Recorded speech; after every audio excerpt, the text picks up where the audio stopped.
Bankless Nation. I'm here with Hugh Karp of Nexus Mutual. Not too long ago, some unfortunate piece of news came through the news cycle regarding a very rare exploit of Metamask that Hugh was unfortunately the victim of. Hugh, can you kind of give us a little bit of the backstory as to what happened? And we're going to get into some takeaways as a result of that a little bit later. But like, tell us this story. Give us the story and just a little synopsis. Yeah, no, thanks, David. No, great to be here. I think I just want to get on here and at least make it known kind of what happened, and so people can learn from it, mainly because, you know, everyone's trying to learn how to do this stuff in the best way possible. So hopefully that's the main point of me being on here. So yeah, I think a little bit of background on setup and stuff, and then can kind of go into a bit of details. So I was on a Windows PC, running a hardware wallet through Metamask. So that's kind of the important stuff. And I guess what we kind of discovered was that some time before the hack, I opened a docx file from via email from somewhere. That's a Microsoft Word file? Yeah, Microsoft Word file. It could be, it doesn't have to be like a docx file. It could be a PDF or something like that. And that essentially exploited a vulnerability in the Microsoft operating system. I'm not super technical, so I'm just kind of going through what I know. But it exploited the vulnerability in the Microsoft operating system, and it effectively gave the hacker access to my computer. And so sorry, was the docx file the malicious file, or did that open up a malicious route? It opened up, there was another file connected to the docx, like embedded within it. So it was like a file within a file type thing. And then once that happened, it allowed the malware to be placed on the PC, exploiting a Windows vulnerability. And that effectively gave the attacker or the hacker remote access to my PC. So the entire PC was compromised. And so then what happened sometime later was they essentially, because they've got entire access to the PC, they switched Chrome into developer mode, and then essentially altered the MetaMask extension. And so essentially I had a malicious MetaMask version on my PC, which is fine because well, it's not fine, but at that point, my private keys and stuff are okay because they're on the hardware wallet, but the MetaMask extension is compromised. And so at that point, what they later did was, when I was going to interact with a smart contract, so just do a transaction, I was actually just claiming some rewards. And instead of when MetaMask pops up and says, yes, you want to approve that, it says, yes, you're claiming some rewards. And then what happens is it pushes a fake, well, it's a spoof transaction. So MetaMask is showing me a transaction that it's not actually going to do. So that's the fake MetaMask. And so then what it does is it pushes that transaction to the hardware wallet. And I was tricked into approving it because it has, on the hardware wallet, it shows you what to do. And in theory, you can decipher all of the hex code, but it's a reasonably challenging thing to do unless you're really quite technical. And so I just clicked through and hit approve. And instead of claiming the rewards, what I was actually approving on the hardware wallet was sending the attacker a large amount of NXM. And so then they started converting it to wrapped NXM and started cashing out on various places, converting to BTC, etc. And at that point, discovered that I'd done the wrong thing, and we went into emergency response type mode and kind of went from there. Well, Hugh, I can imagine that was not fun news to discover, and so I'm first off sorry that this happened to you. There's always this funny quirk with public permissionless blockchains, especially with that Bitcoin created, that transactions are final, right? It's a one-way street unless there's some unique specific case where you can actually do a reversion, but 99.999% of transactions are final. And so this is an unfortunate reality about the world that we live in, is that if there is just one way to get through, one way is enough. And so just to recap, the hacker sounded like he targeted you specifically with a docx file, a Microsoft Word file that had an internal file embedded in it that allowed the attacker to hot swap Chrome into developer mode, which allowed them to install a fake version of MetaMask, which was probably a clone of the real version of MetaMask. The only thing that it did differently was that it, instead of doing the transaction that you wanted to do, it would do a different transaction. And what was interesting is that it sounded like he or she cloned MetaMask to display the transaction that you wanted to do. So that up to that point, the functionality was working. But then when it sent your hardware wallet the transaction, it actually sent the transaction that the hacker wanted, which was a simple send of ERC20 tokens from one wallet to another. And so they were specifically targeting you because their version of MetaMask must have been coded up to specifically send NXM tokens, right? Oh yeah. So go ahead. I don't actually think so. So there's probably two stages to this.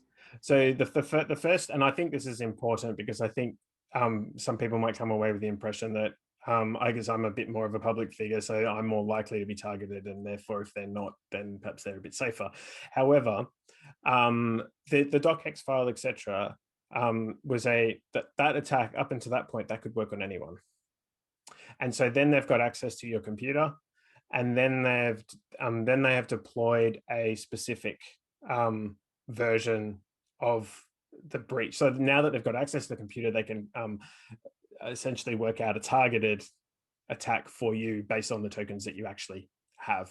So they can compromise any computer or anyone, and it's only if it's worth taking the extra step because maybe you've got a decent amount of funds that they can take it then.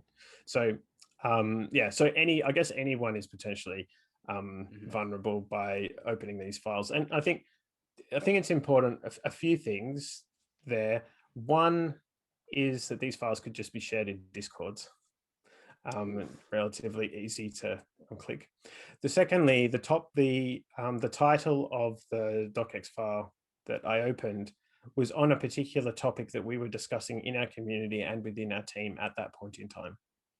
So it was, so I guess the hackers and stuff are frequenting the Discords and the Telegrams, etc., to work out what the topics are being discussed to get increased likelihood that you will open a file.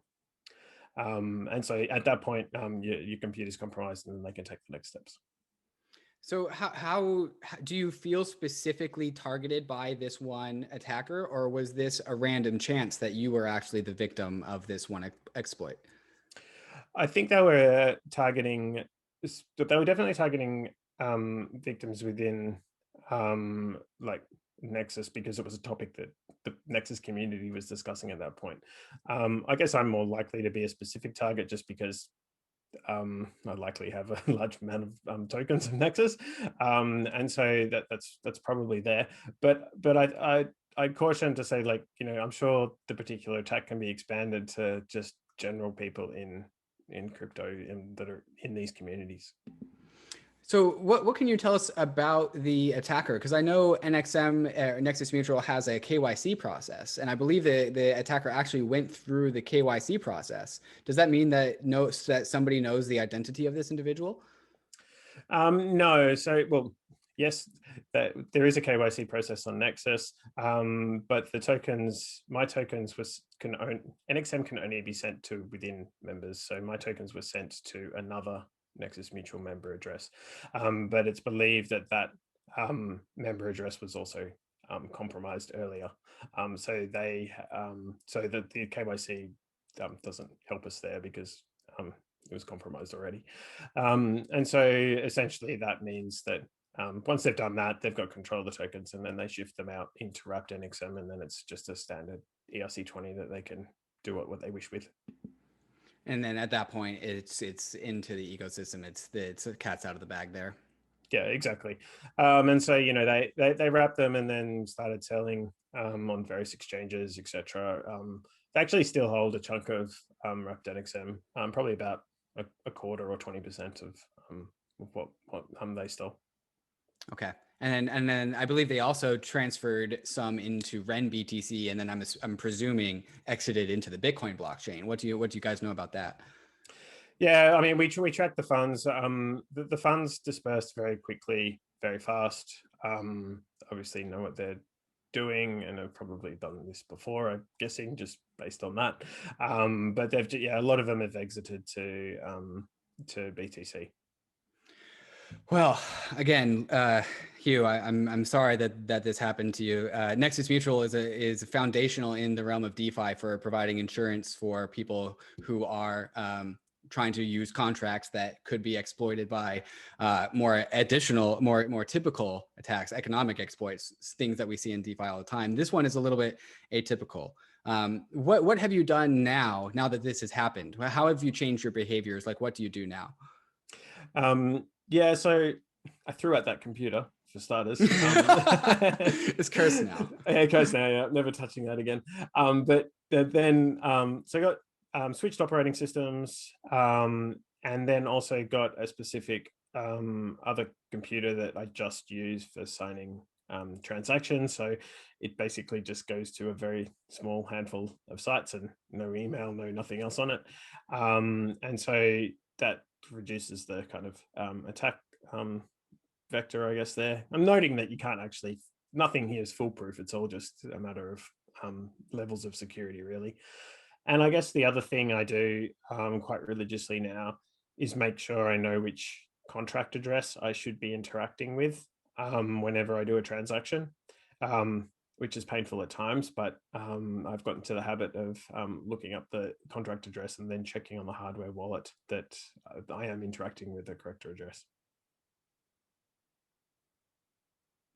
Right. Okay. So this is actually a really good tip for people. And this is something that if this had happened to me, I also would have lost all of my money, right? Because when I press accept on MetaMask, I immediately go to my ledger and I just scroll to the end and I hit accept, right? Which I'm assuming is what you did. And if we are looking at this, we can actually extract details out of, like, for me it's my ledger, for you whatever hardware wallet you use, but there's information there for us to verify. It's just hard to do that, right? Can you kind of go through the process that you go through now when you verify the address on the hardware wallet with what you're doing on your browser? Yeah, so what I do is I check that I check what MetaMask shows as the address I'm supposed to be interacting with to the send to, and then I look that up on Etherscan, and then check that that is the right one. I've probably got a few key ones memorized by now, so it helps. But so I know which address the two addresses should be, and then if it. And then when you click confirm on MetaMask, it pushes it to the hardware wallet, and then you can see the scrolling to address on the hardware wallet, and you can approve it from there. I think there's a time limit on signing the thing on the hardware wallet, otherwise MetaMask will time out. I guess the point is just don't be afraid to just let it go. Just take your time, do what you need to do. Don't feel rushed about it. It's more important to be a bit more secure about things. I think the other thing that helps, and I believe more solutions are kind of coming in the space. If you want to send, for example, USDC on a ledger, it's actually, instead of giving you just contract address stuff that you can't really interpret, it's pre-filled information and actually says, oh, you're sending 100 USDC here. And so some of the more popular ERC20s have that. And so hopefully more and more of the popular interactions will start getting pre-filled with human readable information rather than just straight kind of hex code. Yeah, have you looked at different hardware wallets that are more or that provide better UI other than like a Ledger or a Trezor? Yeah, so I have looked at some of the others. I mean, I think one of them is the Lattice by Grid Plus. I think that's got a bigger screen, so you can.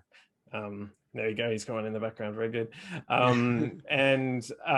Yeah, so it's got a bigger screen, and so you can put more information on it. I think the challenge with all of these is that it needs someone to pre-fill the the actual information, like the information, the human readable information is not natively there on the blockchain. So someone has to go Right. in and input the basic information. And so if you're interacting with a new contract that no one's pre-filled the information for, then, you know, you've still got to do the hard kind of tech work. So, you know, which isn't so hard, but for someone who's been in the space for a while, perhaps, but it is a pretty steep learning curve for a lot of people.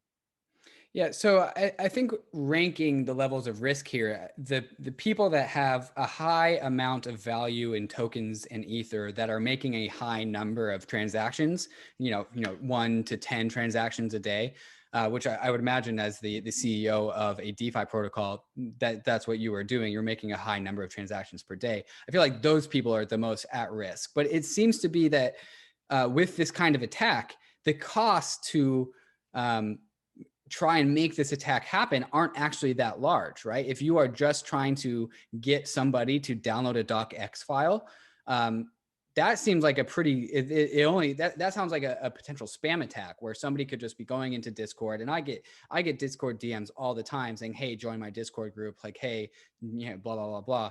It seems like the cost of sending that kind of file out to like thousands and thousands of people would actually be relatively low. Right. And so this, I mean, you are a very public figure, head of one of a very core part of the DeFi ecosystem. And so maybe listeners are saying, well, that won't just happen to me. But I actually think that this attack could be going after anyone. Is there anything wrong with that analysis? No, I don't believe so. I mean, obviously, you know, there's the extra time afterwards that the hacker's got to spend to kind of craft the specific malware for you, like to make sure it sends the right spoof transaction. And so that there is that extra kind of step, I believe. But that's going to be worth it once once they know that they've got access to your computer. So Right. you know, Right. I think, yeah, I mean, unfortunately, it's as crypto becomes more and more popular and more people start using it, like this type of stuff is going to become more prevalent. And I guess, yeah, we all need to be aware of this stuff. But I think the simplest thing that most regular users can do is probably get a different, just basic computer that signs transactions that doesn't do anything else. And so I think that'll help a lot. What could a multi-sig address, like could a Gnosis multi-sig address fix this problem? Yeah, I mean, obviously, someone else has got to sign the transaction, right? And so, you know, it's obviously we're always in this trade-off of usability versus security, and so it's the question of how you've got that multi-sig, the second or third or whatever signature, how's that set up? And if it's going to someone else that has to view it and can actually see, oh no, that's not what you meant to approve, then yes, of course, it's going to help a lot. But yeah, it depends how you got things set up. Okay. All right. So now on the other side of this attack, you use a dedicated computer that you don't check emails on. You only go to a very few number of websites. It's basically a signing computer, and you only use that to sign transactions. And now you also verify the contract address that displays on your hardware wallet. We're also looking for, out of the industry, improvements in UI design for hardware wallets to be able to actually consume data from Ethereum and give you in human readable terms what your transaction is about to do. And then I guess another fix that is more dependent on the ecosystem is just like just infrastructure around naming contracts, right? Like, what is this contract a YAM contract, or is this contract an unknown contract? I feel like these are the safety nets, some safety nets that you've taken concretely, and then some safety nets that the industry and ecosystem also needs to build out just for the betterment of the industry. Is there anything else that this industry could be doing better, or anything else that you do differently now to make sure that you stay protected? No, I don't think so. I think that's a pretty good summary of things. I mean, I do believe that we should be moving more towards a multi-sig world. Often it's quite challenging to interact from multi-sigs with DeFi contracts. Not all of them kind of work too easy. So like the MetaMask ledger pattern is kind of pretty popular. And so, you know, to the extent that we can get the usability higher on some of those things. I mean, it's pretty good, and we're definitely going in the right direction. I'm not saying we're not doing the right stuff, but it is just probably a matter of time until we can build those things out a bit more. Has the Nexus platform been impacted by this at all, or was this just something that impacted you personally? No, it's just impacted me personally. I mean, obviously there's a bunch of tokens out there that were started selling on the market and stuff, but which does impact Nexus members, and that's not the greatest thing in the world, that's for sure. But the platform is entirely sound. It's operating perfectly fine. It's just there's another token holder out there, basically. Well, Hugh, thank you for coming on and helping share this story. And I think a lot of people will find this valuable when they try and learn how to protect themselves. If people want to help out Nexus Mutual or help out, is there anything that we can do to help with this this unfortunate event?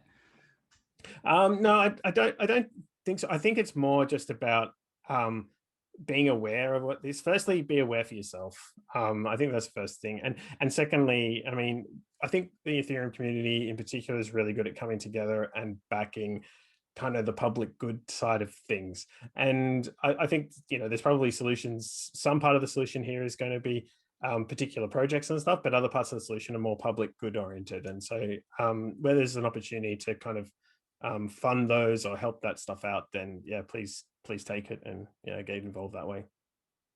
Well, Hugh, I always kind of give this similar metaphor in various different parts of the crypto world, but there's the first through the door metaphor where, we have a revolution on our hands. We're trying to build out a new financial system. And sometimes some of the people that first get through the door first take the first bullet. Well, thank you, Hugh, I guess, for taking the first bullet for us. And again, I'm sorry that this happened to you. No one deserves this to be happened to anyone. You've put a ton of sweat and toil into building out Nexus, and it's become a prime foundation that a lot of DeFi infrastructure sits on. So you deserve all of the reward and upside, and whatever upside we can give you that has been stolen from you. I think we are going to do our best to make sure that Hugh, the founder of Nexus Mutual, who built something really, really awesome and powerful, gets that upside somehow.